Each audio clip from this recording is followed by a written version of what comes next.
ಒಂದೇ ಒಂದ್ ಟೀ ಪುಡಿ ಜಿಟಿ ಪುಡಿ RCB RCB ಹೇಳಿ ಸರ್, ಹೆಂಗಿದೆ ನಂದಿ ಹಿಲ್ಸ್?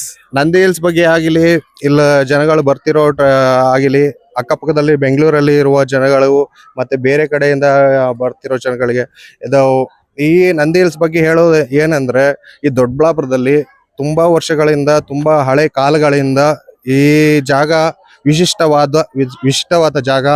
ಆ ಜಾಗದಲ್ಲಿ ಈ ಜಾಗದಲ್ಲಿ ಮಹಾತ್ಮ ಗಾಂಧೀಜಿ ಅವರು ಬಂದು ಇಲ್ಲಿ ಒಂದಿನ ಸ್ಥಳವನ್ನು ಮಾಡಿಕೊಂಡು ಇರುವ ಜಾಗವನ್ನು ನಾನು ಹೇಳಕ್ಕೆ ಬಯಸ್ತೀನಿ. ಈ ಜಾಗವು ತುಂಬಾ ಜನಗಳಿಗೆ ತುಂಬಾ ಹತ್ತಿರವಾದ ನೇಚರ್ಗೆ ಅಡಾಪ್ಟ್ ಮಾಡೋ ಜಾಗವನ್ನು ನಾನು ಹೇಳಲಿಕ್ಕೆ ಇದು ತುಂಬಾ ಗೌರವದಿಂದ ಹೇಳ್ತೀನಿ. ಈ ಜಾಗ ಯಾಕಂದ್ರೆ ತುಂಬಾ ಜನರುಗಳಿಗೆ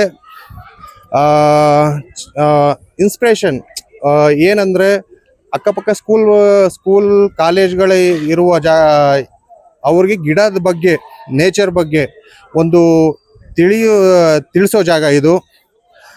ನೆಕ್ಸ್ಟ್ ಜನಗಳಿಗೆ ಏನಂದ್ರೆ, ಟ್ರೆಕ್ಕಿಂಗ್ ಆಗಲಿ, ಟ್ರಾವೆಲಿಂಗ್ ಆಗಲಿ, ಯಾರಾದರೂ ಬರೋದಕ್ಕೆ ರೈಡರ್ ಅವ್ರಿಗೆ ತುಂಬ ಯೂಸ್ಫುಲ್ ಪ್ಲೇಸ್, ನೇಚರ್ ಪ್ಲೇಸ್ ಆಗಿರುತ್ತದೆ. ಮತ್ತೆ ಇಲ್ಲಿ ತುಂಬಾ ಏನಂದ್ರೆ, ಅಕ್ಕಪಕ್ಕದಲ್ಲಿ ತುಂಬಾ ಟೆಂಪಲ್ಸ್ ಗಳನ್ನು ಅವೈಲೇಬಲ್ ಇದೆ. ಏನಂದ್ರೆ ಇವಾಗ ನೋಡಿ, ನಂದಿ ಹಿಲ್ಸ್ ಬರ್ತೀರಾ, ನಂದಿ ಹಿಲ್ಸ್ ಇಂದಾಗಿ ಇಲ್ಲಿ ಪಕ್ಕದಲ್ಲೇನೆ ಈಶಾ ಫೌಂಡೇಶನ್ ಕೂಡ ಅವೈಲೇಬಲ್ ಇದೆ. ಈಶಾ ಫೌಂಡೇಶನ್ ಅದ್ರ ಪಕ್ಕದಲ್ಲಿ ನಂದಿ ಕೆಳಗಡೆ ಇರುವ ನಂದಿನೂ ವಿಶಿಷ್ಟವಾದ ನಂದಿ ಅಂತ ಇದರಿಂದ ಏರ್ಪಡಿಸಲಾಗಿದೆ.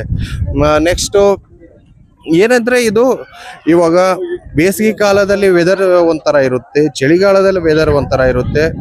ಏನಂದ್ರೆ ಒಂದೇ ನೇಚರ್ ತರ ಇರುವ ಜಾಗ ಏನಂದ್ರೆ ನಂದಿ ಹಿಲ್ಸ್ ಮಾತ್ರನೇ. ಇನ್ನ